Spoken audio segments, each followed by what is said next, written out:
What is going on, everybody? Welcome back to another video here on the channel. For today's video, I'm back with another stock talk video. And for today's stock talk video, we're going to be talking about the stock Pinterest, ticker symbol PINS. We're going to be talking about the stock Pinterest today because we're going to be doing a new series here on the channel, which includes our risk to reward ratio series, which basically means is an oversold stock that we're looking at for a potential swing trade. A swing trade is holding a stock over a couple weeks to a couple months. It's a great risk to reward ratio for a stock that is oversold because of the fact that it was beat down very, very hard. Now, we're taking Pinterest into consideration, looking over the past 20 days. The stock fell off of earnings, as you can see here, was trading at around $70 previous to earnings, but fell all the way down to the mid 50s, and we're currently still holding down to this area. Now, if we look here, I've drawn three lines. Our first line, which is our main support area at $56.75. Our second area, which is around our first resistance area at $60, and our second resistance area around $61.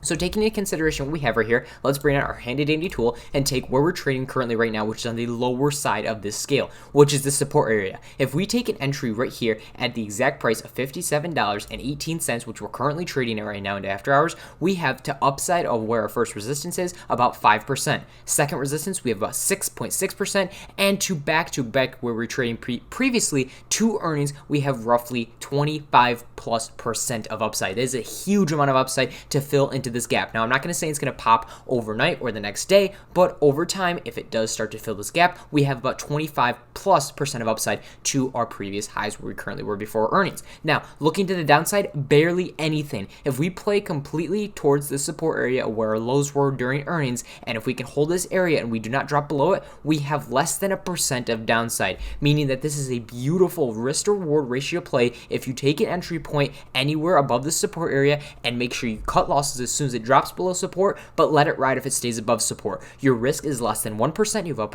up to 25% of upside. This is an insane risk to reward ratio on Pinterest, ticker symbol PINS. I highly recommend you guys check this one out. If you enjoyed this type of video, don't forget to hit that like button and subscribe for more content. Also, click the links in my bio to join my Discord server and follow me on my TikTok account. Both those links will be down in the description below. Again, thank you guys so much for watching this video. I'll catch you guys in the next video. Peace out, everybody.